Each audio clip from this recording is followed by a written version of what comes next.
Hello and welcome to a very special episode of the Film Ireland podcast, where we delve into the stories, talent and creativity behind the Irish screen industries. This week's episode is a recording from our live event, Local Voices Global Stories, which took place last month in the Ballina Arts Centre in Mayo. The panel you're about to listen to is Producing People, Projects and Partnerships and is moderated by WGI Chair and HeartFelt Drama founder and director Jennifer Davidson. On the panel you'll be hearing from Roisin, Geraghty, an independent producer based in Mayo, Vanessa, Gildea, a filmmaker and head of Department for Film and Media at the National Film School, Gar O'Brien-Collins from the Western Region Audiovisual Producers Fund, and Niamh Fagan from Screen Ireland. This event was in partnership with HeartFelt Drama, the National Talent Academy for Film and TV Drama, Film Mayo and Mayo County Council. It was also supported by WDM Entertainment and Creative Europe Media Desk in Galway.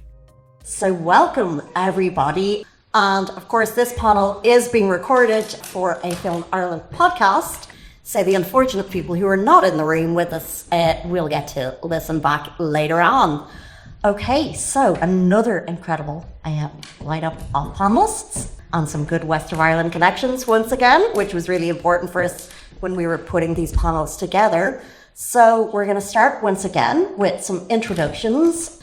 So if you all just tell us a little bit about yourself, about what you're doing currently, maybe about your journey to where you are now. And of course, all importantly, if you do have a connection to the West of Ireland or to Mayo, please do let us know. So Roisin, I'm going to start with you. Hi, yes. I'm Roisin Geraghty and I am a producer, film programmer and sort of an industry organiser. And I am based just out the road in Attimass and I run my little production company there called Little Rose Films. So I'm thrilled to be here today. I've been producing I think nearly for 10 years, a lot of short films, one fiction feature film called Sunlight, which was a micro-budget POV film supported by Screen Ireland, and was directed by Claire Dix and written by Alva Keoghan. And I have produced a number of documentary films as well, most recently A Want in Her, which is currently on the festival circuit and will be getting a cinema release in the UK and Ireland in the autumn. Amazing. Vanessa. Thanks, Jennifer. Thanks, Jenna and Stephen and everyone involved. So my grandmother's from Attimass, Leylin. My mother's from a place called Whitestream, Donegal, and I may offer Sam. One day. But I grew up in Sligo. I grew up in Donegal and Mayo as well, because my father's from Donegal and my mother's from Mayo, and we spent all our time either on farm in Donegal or on farm in Mayo. So, and then when my father retired, they moved to Ballina. So the home house is actually here in Ballina, even though I didn't grow up here. So yeah, big connection. I think I was sitting in the audience thinking about what I would say, and I was thinking, how long am I working in film and television? And actually, oh my God, I think next year it's 30 years. I always say 20 plus for years, and then I said 25, but now it's actually 30, and now, yeah, I am that age. But I also now am a lecturer in film and television in the National Film School in IADT. If my mother was here, she passed away last year, but if she was here, she'd be in the front row and she'd be heckling. And she would say, you finally got a real job. And a job like, I don't know, was it Ray or somebody earlier, you know, or no, I think it was Marty. I was just talking about, you know, what your mother would say you do. But like, I think she finally could say, oh, Vanessa is a lecturer. Because I also worked in film and television in almost every area of it. So I worked in drama, live action. I worked as a writer, director, but mostly as a producer. There's a whole kind of gendered culture thing to that as well, which we could talk about later maybe if it's relevant. But also in television. So like I've worked on, you know, documentaries about history and art, but I've also produced an episode of Don't Tell the Bride. And that one nearly killed me. Because you're making a TV show as well as producing a wedding. So, yeah, and I've worked as Nixers for like loads of things. Anyway, what am I talking about? Yeah, so I've worked in a lot of roles across the industry, and now I am full-time as a lecturer, which I absolutely love. Gar. Thank you. My connection to Mayo is that I grew up in a town called Clonakilty in West Cork, which, as a child, you get a second-hand Mayo jersey because the same colour as Clon jerseys, green and red. And as a child, I could tell there was sweet Clon and Mayo, so I always end up shouting for Mayo in the football, more so than hurling. But I've basically spent the first 20-odd years of my life in West Cork, and then the last 20-odd years of my life in Galway, pretty much. So I claim dual citizenship of most of the West Coast area at this point. So I moved to Galway for 9 months to do a master's in the Houston Film School in film theory about 21 years ago now, and didn't really leave Galway. Ended up working for the film festival there, the Film Fleadh, where I eventually became the program director. Then worked in the fair there a bit, moved to Dublin for 3 years, and immediately COVID happened and Dublin closed, which as a Cork person from Galway took as a sign to move back west, which I did, and I've been lucky to work in Ardon since, where I work as the executive on the RAC Fund, the RAC Commission, and do some work on the Western AV Forum and a few other bits and pieces there as well, and could be happier to be here today with all you lovely people. Thank you. Thanks so much. And Niamh. Hiya, my name is Niamh Fagan, and I'm actually originally from Dublin, but I came west about 12 years ago. I now live in Westport, which I absolutely adore. I started my career, I suppose, a very long time ago. You can probably tell by the colour of my hair. I started out as an editor, and in both TV drama and short films and feature film. And then I moved on to producing TV drama and feature films and short films. And then I got a real job, but only for a few years, unfortunately. It's only for 5 years. So I now work for Screen Ireland as a project manager, and I'm sure I have been talking to some or other of you. If I haven't, I look forward to it. Thank you all very much. So when I asked the writers what a normal day, quote unquote, might look like for them, I think the resounding answer was there isn't a normal day, or indeed there is no normal when you're a writer. But I wonder for you guys, and obviously you all have slightly different professions and different things on your desks on a various day, but you might just give us a sense of what an average day might look like. Roisin, I'll start with you. Yeah, it's hard to describe an average day. A lot of juggling, usually. I always say that kind of my bread and butter job is which I love, is working for film festivals. So I work for the Cork Film Festival as I'm part of the programming team, and I run their industry events. And I also work for the Docs Ireland Festival in Belfast as the kind of head of industry, and I run a talent development program called Ignite Docs for emerging documentary filmmakers. So I tend to spend my days balancing those jobs, depending on what time of year it is, with the projects that I'm producing, which is a mix of projects that I'm developing and producing within my own company, or for other companies that I'm working with. So yeah, there's not really an average day. And I wish I could say that I was super organized. I spend the mornings on one thing and the afternoons on something else, but I tend to just mix it all together. A lot of chatting to people on Zoom, like it's amazing. I kind of moved west fully, probably only in the last couple of years. I've been kind of between Dublin and Belfast and Cork and here for a number of years, but I'm very firmly living in Mayo now. I should have said I'm originally from Roscommon as well, so it's not just a Mayo connection, it's a Roscommon connection as well. So being able to work remotely is really, really amazing, and it's allowed me to move down here and, you know, go and work at festivals when I have to, or on productions. But so I spend a lot of time on Zoom and on the phone. So I guess there is no average day. Absolutely. So Vanessa, is your normal different now that you're teaching compared to... Completely different. Lecturing is the joy of my life, and I feel like it's the culmination of my kind of industry experience into a job with, like, I'm facing into nearly 4 months of being paid. Like I was saying to somebody recently, I haven't had a summer holiday since I was maybe 12. Like as in, because I got my first summer job at 13 and then I worked every summer, and in industry it's your busiest time, so you'd never book a holiday or plan a holiday or do anything normal like that. So and I was freelance for most of those 30 years as well, so you're going from job to job, but I still do dabble a little bit in the industry. I just did a radio podcast course, and I'm really into editing sound now because you can do it solo.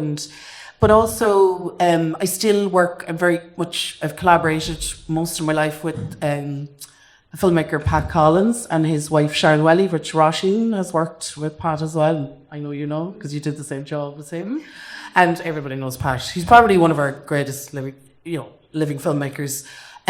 He's extraordinary, but we all worked together in Galway Film Centre in the late 90s, and we've all Tide Sullivan and Eamon Little and Colin Hogan, and they're all just stars of the industry now. And so I still work with Pat and Sharon a little bit, freelance, and that's a joy as well. So yeah, but I'm still writing a little bit. But my day is just a normal working day. Like I go to work in the film school, but working with students is I guess executive producing hundreds of films a year, and I'm now the one giving notes, not taking them, and also teaching them how to take notes, following on from what you were talking about earlier. But yeah, I've gone from the hectic work of the industry like Roisin, where you're wearing 5 different hats and wearing them all one day and working on. At one stage I was mostly worked in documentary production. I was working at a company called Loopline Production. I remember I was the sole producer managing 9 full projects. At one stage, 2 of them were feature documentaries for the cinema, 2 6-part series, and about 3 to 4 single hour-long docs as well. So you're managing, just so much, and that craziness, and I loved it. And I travelled the world with it, but it is hard to keep that going forever, and I admire those who do. Yeah, I have the quiet life. Gar, what about you? Is there a normal day as a Rock Front executive? There kind of is, but it mostly boils around being in awe of producers and writers. I'm very glad I'm not one of them because I'd be an absolute disaster. I spend a lot. I suppose it would help if I tried to explain what RAP is a little bit to people. So, RAP started off as a fund, and that was, I suppose, a joint initiative between the Western Development Commission, the WDC, and what was then the Galway Film Centre, now Ardon. And the idea was that, I'm sure a lot of you know this, that it is quite expensive to shoot things outside of Dublin and Wicklow for various reasons, be it crew or cost for teams, accommodation, and so forth. And that a fund that helped, work to be made here, be it work generated here or coming in and be really useful. So there was a fund from the Western Investment Fund inside WDC set aside, and we essentially manage that. And basically projects come in and they apply.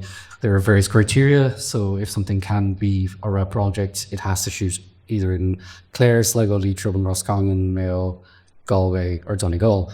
And normally I think there's about 60 odd regional film funds in Europe, and RAP is one of 2 that has a recruitment requirement, which means if you invest 200k into your budget, we need to see that back because of the source of the funds. So most of my days pretending I understand things like that. It's a lot of emails. It's mostly replying to emails that I swore I replied to last week. But it's talking to a lot of people I see kind of in the room like this. It's if we can kind of get involved in project that level. But much more so we do things like with the RAP Commission, where we started doing things, the National Talent Academy, such as our mentorship program, because I think someone mentioned last panel how important mentorship is. So we started doing a lot more things like that, because the fund is hard to access, and to kind of help people on the ground a lot more, we started doing things like that, helping regional producers go to marketplaces. So it's balancing things like that, monitoring things like that, talking to people, trying to explain why RAP may or may not work for them. Roisin and I had several conversations on that. We've got several paperwork things and it may or may not have worked. And then my other part of the day, which seems to be more and more of the job, is the Western AV Forum, which would be a lobbying group where we'd talk to governments and people looking for things like return to a regional uplift and things like that. And I never really know what any day is about. It kind of depends. If there's something like a bittery in works at the moment, then it's looking at what the contract used or things like that. But mostly it's talking to people, seeing what's happening, and trying to work out what's happening around here and working towards an overall, can people work locally rather from the Northwest, and whatever that seems to be coming our way. So no normal day. Great, thank you. And Niamh, what about you? One of the things I think that that attracted me to this industry was there was no typical day. My idea of a typical day, or having to do something, the same thing day in, day out, was my absolute no, I can't do that. So I suppose that's why I still love being in this industry, in whatever guise it may be, because there is no such thing as a typical day. I think you do have to respond, react, be open to change, be open to, responding to every situation that changes, whether that's your writing, whether it's in producing, whether it's in development, whether it's in editing. You have to be prepared to respond. And I think that's the excitement of the industry, because if it wasn't, everybody would be doing it. So I don't really have a typical day, to be honest. Coffee is my absolute first thing. I have to have coffee and probably a couple of cups before I would go in and turn on my computer. I live in Westport, and I was always really proud of the fact that I was able to produce films and TV drama off the side of a mountain using Skype. So when COVID came along, I was really thrilled that the rest of the world caught up with me. So I was like, this is really good. Zoom is fantastic. I think it has allowed me certainly to do more work from my home place, which is wonderful. And I think also I wouldn't have got this job if it wasn't for COVID, to be honest, because it opened up the world to, there's anybody in Ireland can actually work in Screen Ireland. Jade, we're kind of 2 of about 5 Mayo people at this stage. Mayo is well represented. Well represented, yeah. So, and from everywhere else as well. So I think there is no typical day. I mean, I could be looking at brushes, I could be looking at cuts, I could be attending a meeting with financiers, we could be planning for a festival. It's a bit spinning plates. Anyone who's produced anything, or if you're multitasking, you've got to be good at multitasking, spinning all those plates. Not always easy. Sometimes it's hard. You kind of go, I have to do this, or I want to do the exciting stuff, or I want to do the nice stuff, but actually everything has to be addressed. We have a lot of internal meetings in Screen Ireland, unfortunately. So there's a lot of attendance to things like that. It's really varied, which is great. Thank you all. So one of the things I wanted us to chat about are, what the opportunities and supports are available for filmmakers, and particularly in, those coming from the west of Ireland, or those who want to have their careers in the West. Vanessa, I remember when I started, it wasn't even IADT. It was the pre-IADT days. As a very naive 18-year-old, I landed up there in Dean's Grange. My mother had to show me how to get the bus and how to get a dart. You guys don't need to hear that. But I do remember actually my school bus driver, when he was asking me, what I got in the CAO and what was I going off to do, and very excited, I said I was going to do film in O'Leary, and he said, so you're going to make wedding videos? Because that was the only thing he could conceptualise. As somebody in the west of Ireland who was doing film, the only thing he could think of was wedding videos. Like, thankfully, that was a long time ago. Things have changed. But Vanessa, with your students now in IADT, what are the opportunities for them? What kind of careers are you seeing them having? Are they all staying around Dublin when they graduate, or are they spreading across Ireland? It's a great question. I think more than before, I see them spreading out across, just that kind of model of working. But also, who can live in Dublin? I live there and I can't even bear it, financially, and I now have a proper wage. But it's almost impossible. And I would move back here in a heartbeat. My very true blue Dublin partner might have something to say about that, but I mean, like, I would absolutely, but now I am tethered to the National Film School, which is great, and I get to maybe, so like you, there was nothing like this, you know. I came from Sligo. My father was a guard, my mother was a nurse. I had no social capital. And that is the most important thing because and I was talking to one of the panelists outside, and, you know, just saying how great I thought he'd done on the panel, the writer of obituary, is it Ray? Yeah, Ray, sorry. I don't want to say the wrong name. But that just the way that the kind of demystification of the industry, because when I moved to Dublin in the year 2000, and I was saying as well, like, I'm 30 years going to panels like this. And that panel before was one of the best I think I've ever been at, because there was a realness to the way that people spoke. And that is our job now, is to break that down and allow people in. Because when I started out, not only was it just very middle class, and like everyone in the industry nearly was rich. Like, I came from money, and panels were always male and always white, obviously. But like and you know, the women were often the moderators, but I mean, that's different now in this context. But like, I think that the industry is completely transformed, and it still needs to transform further. But so I've forgotten what the question is, but I do know what the question is. So I see them now coming out of college, and they are forging paths all over, live-based all over Ireland. Some out of necessity, but some because the industry has changed. We have changed since COVID, like you said. And I think this understanding of that everybody based in Dublin is a ridiculousness, and all production happening in Wicklow is a ridiculousness as well. And things like the Brad Fund, Screen Ireland embracing that, even the Film Mayo, like Johnny Gogan is in the audience somewhere there, I think. Like, Johnny's one of our greatest feature filmmakers and has been based in the Northwest for a long time, and also promoting film in the Northwest. And there's a whole cohort of you down there for years, but now everyone's copying you, Johnny.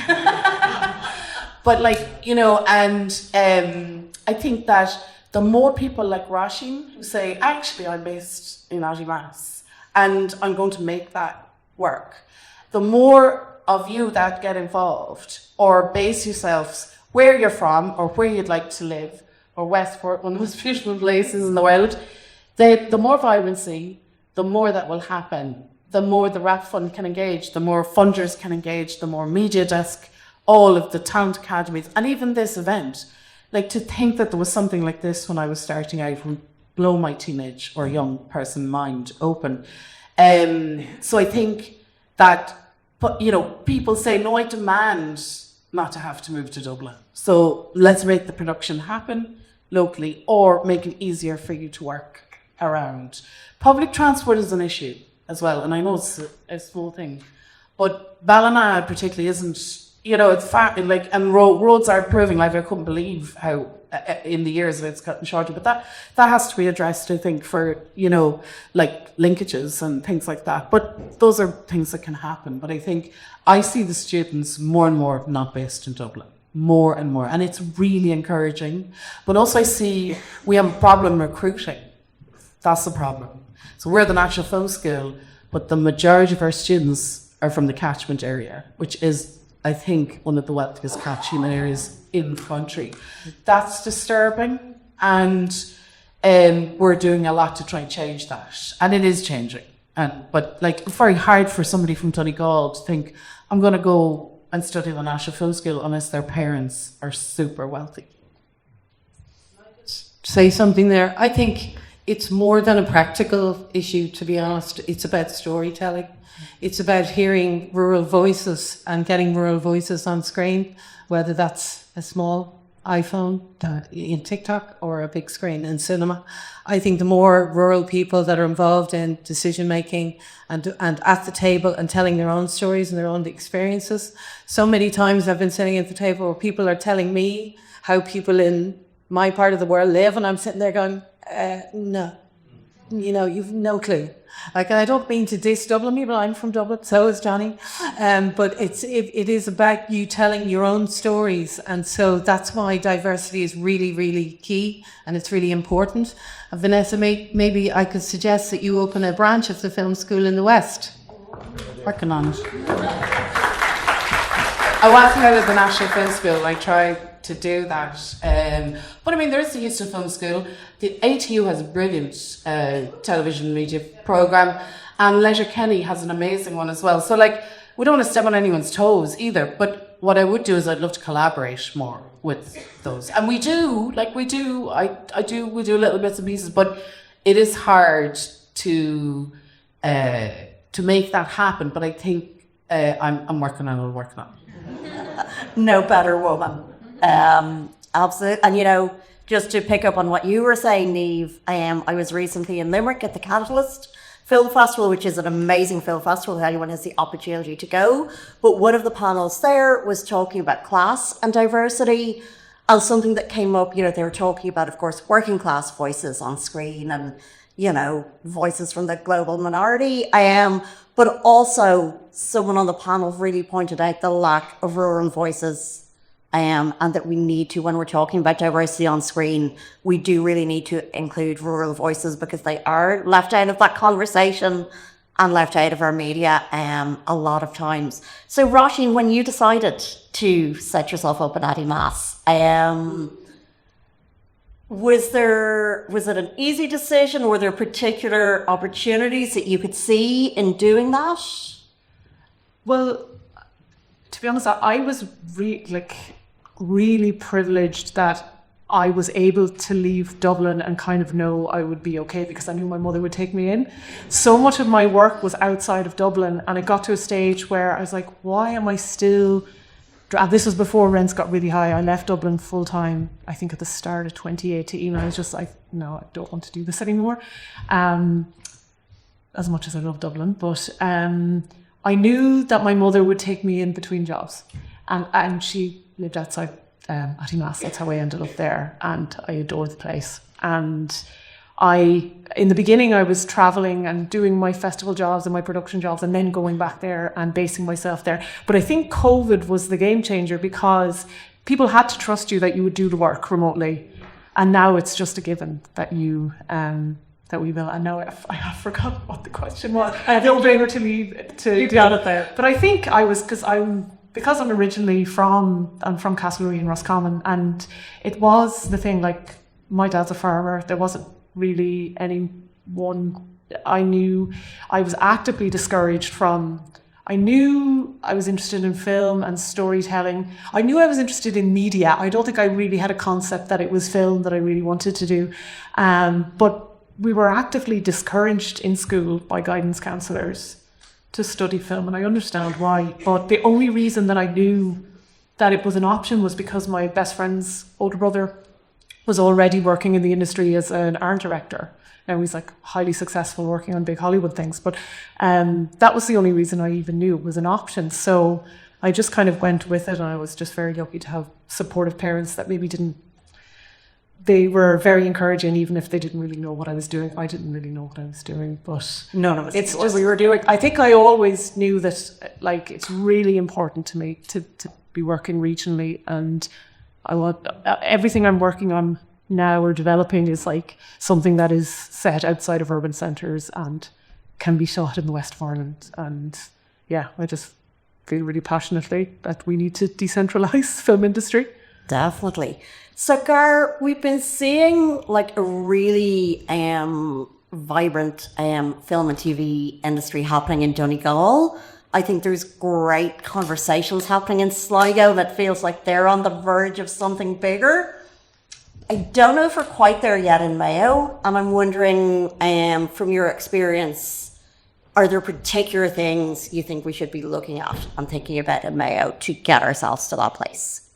I think things like this are a great start, and what's happening in Donegal is a critical mass of it worked for this thing, that it worked for the next thing, and it's the consistency of it that made it. Like you mentioned, there are some great things that have shot here.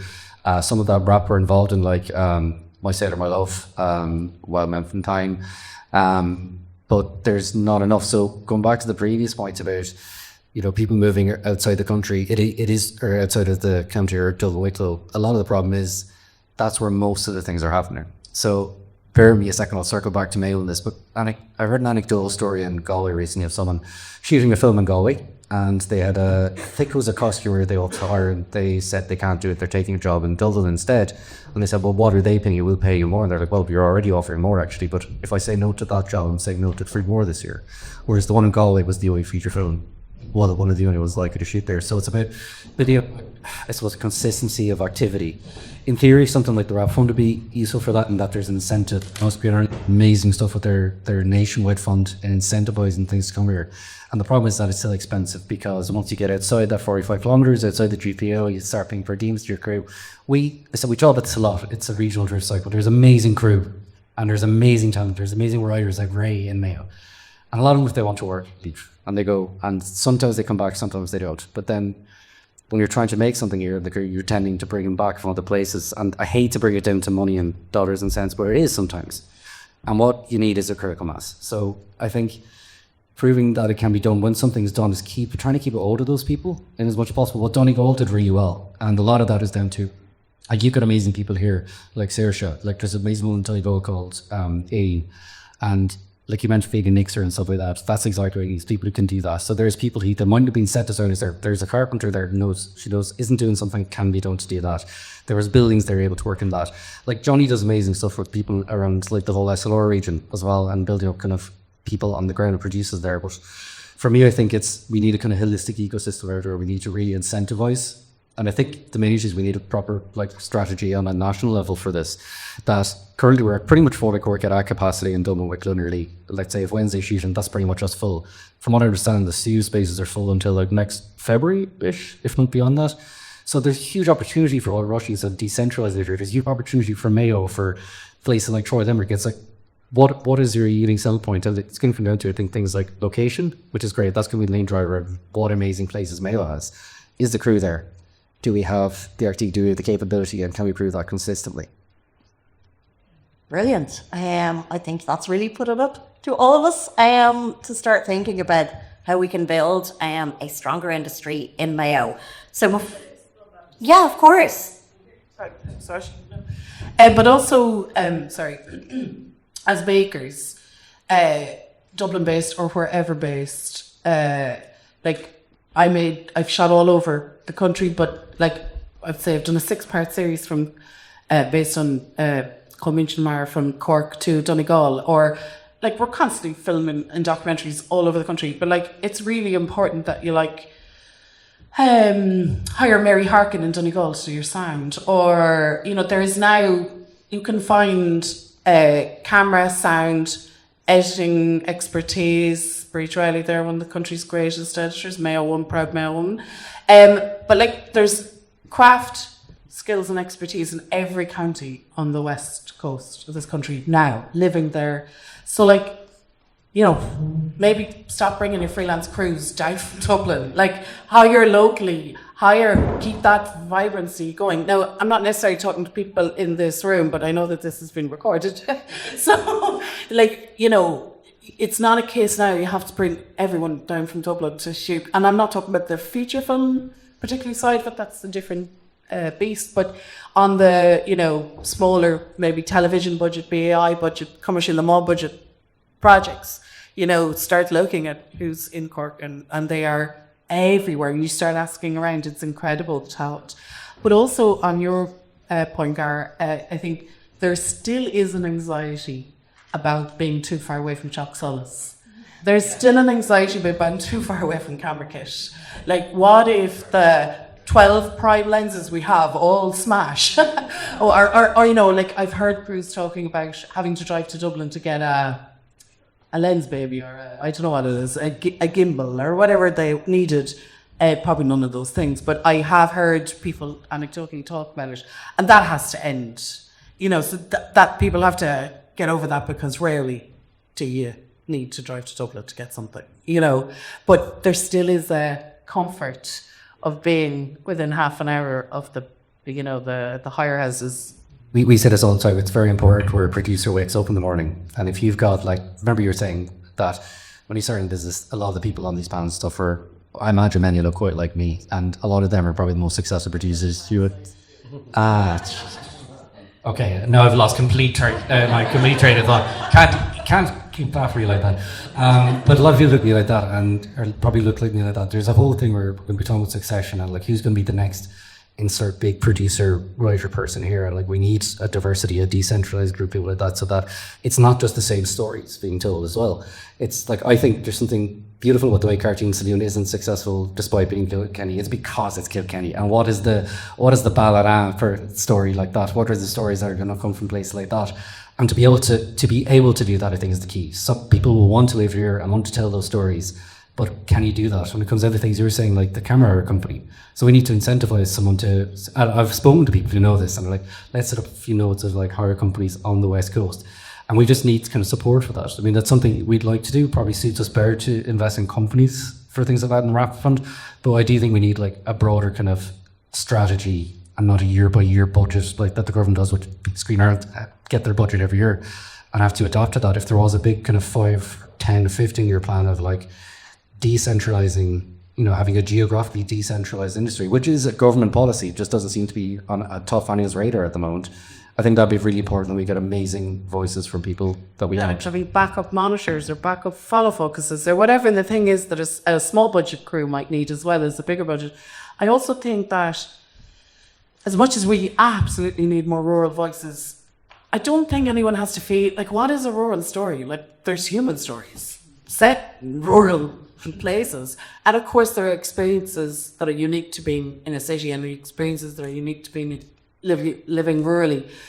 But I also think that we, cultures, need to be free to tell any story we want and to set it wherever we want, just like people in Dublin do. So like, I think that what I mean by that is that people of colour often, and students of colour, have enormous pressure to be telling stories about their race, and their colour all the time. And I think that we don't need to put that on to ourselves as well to suddenly be the next great voice of rural storytelling. Like, I think we just need to tell the stories we need to tell. But yes, of course, I'd say we will naturally set them where we live or where we're from, or they could be set on outer space. But the point is that that people could live and work here. And I totally agree with what Gareth's saying. Like, what is the next big thing that's going to be that's going to create the buzz? Like, what is, like, Donegal has a buzz, or, Sligo Screen is kind of doing some great things. But like, Mayo is in the perfect position. It is totally undervalued as a county. Undervalued in terms of its beauty, its landscape, its people, like Donegal and like Sligo too. But I think that really is an opportunity from within to go, okay, we're going to do this, this and this, and we're going to keep it here. I don't know necessarily what that is, but I also think that we, the people in the industry who love this place and have a connection to it, need to do everything in our power to help that happen for anyone who's based here and would like to live here and work here and in the industry as a filmmaker or storyteller or screenwriter. It is our responsibility to make that, to help that happen. And I think people are. Absolutely. Thank you so much. Unfortunately, we're out of time, but there is going to be a networking reception, so I think we can continue all these conversations. So it just leaves me to thank this incredible panel, to thank our earlier panel, and also all our sponsors, and a huge thank you to the Film Ireland team for putting this amazing event on today. So thank you all very much for being here.